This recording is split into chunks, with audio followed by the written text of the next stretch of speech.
Entah kenapa ya, ini fitur-fitur safety ya, biar mobilnya mana. Ya mungkin ini ada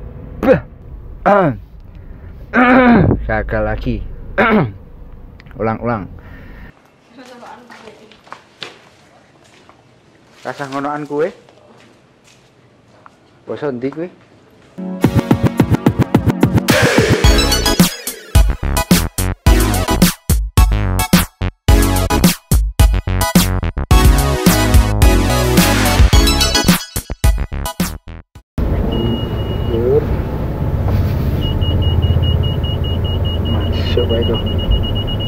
Halo semuanya, Satria Wijaya di sini. Dan kalau minggu kemarin kita sudah bahas tentang video kelebihan Toyota Avanza ini atau Grand Avanza Veloz 2016 ini, yang belum nonton videonya bisa diklik linknya, mungkin ada di atas ini, di sini atau di sini, saya nggak tahu ngeditnya, nanti bingung.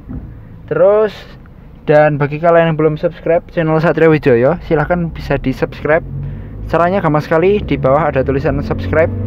Bagi yang belum subscribe, silahkan untuk bisa di subscribe supaya channel saya bisa lebih baik lagi dan saya bisa semangat lagi buat ngedit dan bikin video kedepannya. Oke, jadi setiap mobil pasti ada kekurangannya, ada kelebihannya. Kemarin kita udah bikin kelebihannya, sekarang kita ngomongin kekurangannya. Nah oke, ini adalah Grand Avanza Veloz. Jadi mobilnya seperti ini. Bagi yang belum nonton, dan by the way, ini mobilnya dijual, tapi karena belum laku, mari kita review dulu. Dijual berapa? Pokoknya murah. Yang belum follow IG-nya Adi Mobilindo, silahkan bisa di follow. Nah disitu adalah lapak saya. Mobilnya berkualitas dan pastinya murah, dan yang penting bergaransi ya. Jadi ini mobil saya yang bergaransi, jaminan mutu internasional dunia ISO 9001 2023. Mantap. Oke, kelemahan yang saya berikan itu adalah kelemahan yang saya alami sendiri. Jadi saya pakai mobilnya, saya juga membahas tentang mobilnya, dan ini adalah pendapat pribadi saya. Jadi mungkin bisa sedikit berbeda dengan teman-teman ya. Oke, yang pertama adalah ini mobil ini itu setirnya nggak bisa dimajukan. Jadi cuman bisa naik turun aja gitu setirnya, tapi nggak bisa dimaju mundurkan. Jadi untuk saya yang memiliki postur kaki yang proporsinya lebih panjang daripada tangan, ini agak susah ya, karena kalau kakinya itu pas, itu tangan saya kerasa kejauhan buat megang setir, tapi kalau tangan saya pas, kaki saya mentok ke dashboard depan. Jadi menurut saya ini mobil yang kelemahan yang pertama itu setirnya nggak bisa dimaju mundurkan. Oke, selanjutnya adalah yang kedua, itu karena mobil ini itu varian Veloz.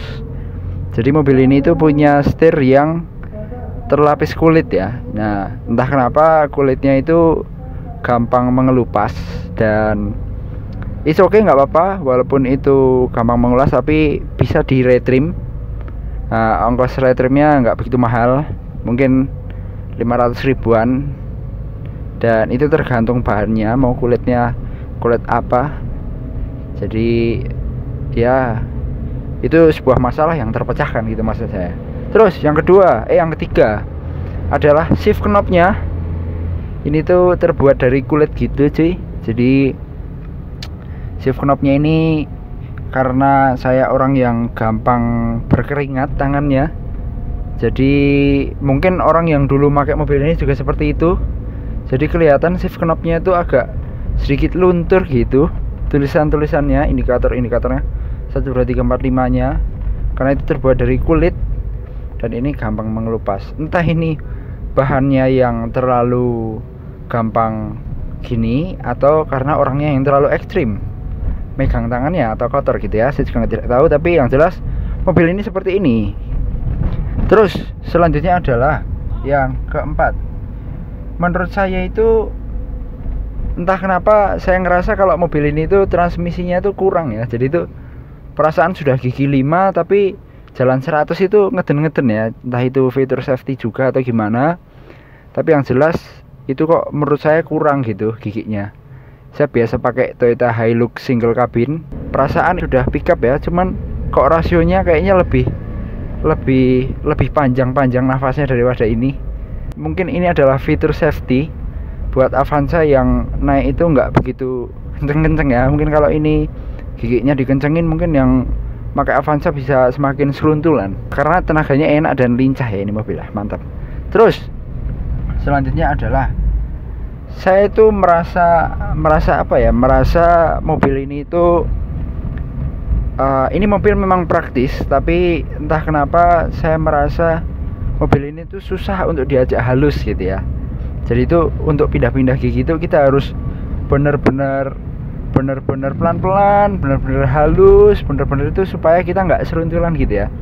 Rasanya itu mobil ini tuh ibaratnya apa ya, susah untuk diajak halus gitu ya. Jadi itu ya saya bingung kata-katanya, cuman pakai mobil ini sambil ngopi itu agak susah daripada pakai Innova atau pakai Pajero gitu ya. Ya pokoknya kalian tahu lah itu ya. Nah, karena ini adalah mesin Avanza yang sudah 2NR kodenya, jadi ini sudah drive by wire. Jadi kalau penarik throttle bodinya itu sudah bukan lagi pakai solar, tapi dia pakai motor listrik atau solenoid atau semacamnya. Jadi menurut saya dibanding Avanza yang lama dia agak telat gitu ya perasaannya ya. Nah, cuman di samping dia tarikannya agak telat, saya itu senengnya dia lebih ini ya, lebih irit. Jadi lebih bisa mengontrol bukaan throttle bodinya itu berapa persen, karena yang mengontrol itu komputer, bukan kita yang pakai feeling ya. Jadi mungkin dia AFR nya lebih pas buat irit-iritan atau apa, saya nggak tahu. Tapi menurut saya dengan 1500 cc drive by wire itu kok jadi mobilnya jadi agak nge-lag ya, agak lemot gitu. Jadi kita sentil sekarang, ngegasnya nanti gitu ya. Ya walaupun itu sedikit banget perasaannya ya, entah bagaimana. Ya seperti inilah saya makainya, pengalamannya seperti ini gitu. Oke, mobil ini ada indikator eco-nya, eco mode-nya. Jadi itu kita kalau pakai mobil ini, kalau gas-gasannya itu bukaannya pas sama kecepatan sama ininya, dia ini eco-nya bakal muncul gitu. Nah, cuman kok saya merasa ya, terus indikator itu bisa dihidupkan sama dimatikan.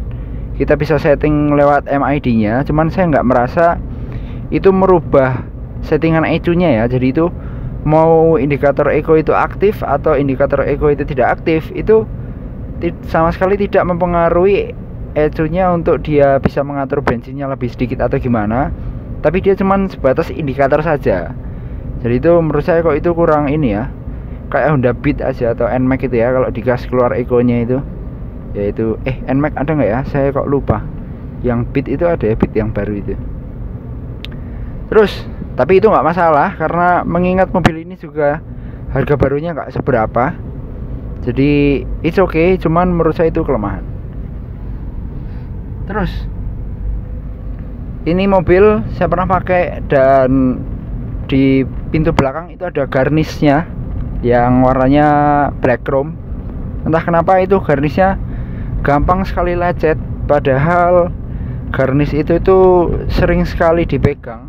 Untuk membuka pintu itu harus pegang itu. Cuman kok itu materialnya gampang sekali lecet ya, atau itu adalah material black chrome, jadi itu mantul. Jadi kalau mantul itu lecet sedikit kelihatan. Jadi menurut saya itu kelemahan.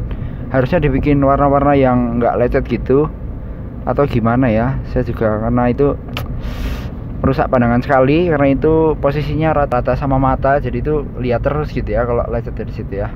Tapi nggak apa-apa lah, tinggal di Scotland beres sebenarnya. Cuman ya ini demi konten. Seperti biasa mobil Toyota yang lainnya, dia punya durability yang bagus. Itu kalau mobil yang ini, yang bukan build up, yang bukan spesial gitu ya Toyota ya. Tapi minim fitur cuy. Jadi itu nggak ada fitur dia apa namanya, AC-nya masih puter-puteran gini, blower sama ininya ya, nggak bisa ngatur apa namanya, ngatur arah angin atau apa gitu, nggak bisa. Bisa nggak ya? Nggak bisa ring. Bisanya itu cuman ngatur ini ya, ngatur bukaan angin luar itu masuk ke dalam apa enggak gitu. jadi lebih bagus daripada Terios yang lama. Itu saya cari-cari kok nggak ada bukaan ngatur anginnya, yang keluar itu masuk sama yang sirkulasi di dalam terus gitu ya. Jadi bagi kalian yang punya Terios, apakah mengalami hal yang sama ataukah itu hanya Terios yang saya coba aja yang nggak ada bukaan bukaan udara luar masuk ke dalam kabin? Saya juga bingung, silahkan tulis di kolom komen. Mantap. Terus selanjutnya adalah ini Avanza Veloz yang 1500 cc, sudah proyektor lampu depannya dan kelihatannya lebih cakep, lebih bagus gitu ya, lebih indah. Cuman kenapa kok bolamnya itu masih halogen ya, jadi belum LED, yang menurut saya itu nanggung sekali. Looknya udah bagus, sinarnya pun sudah bagus, garis gitu ya ibaratnya ya, kalau malam itu kelihatan.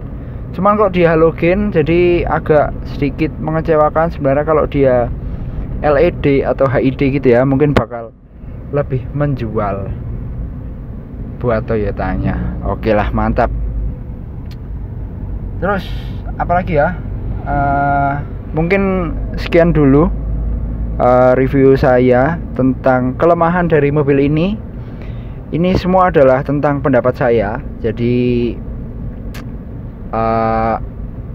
bisa mungkin masuk di pendapat kalian juga sama, bisa juga kurang sama dengan pendapat kalian, tapi it's okay, kita sama-sama sharing. Dan terima kasih yang sudah menonton. Saya Satrio Adiwijaya pamit. Salam safety driving, bosku. Oke, jangan lupa subscribe bagi yang belum, karena saya subsnya sedikit sekali. Mantap.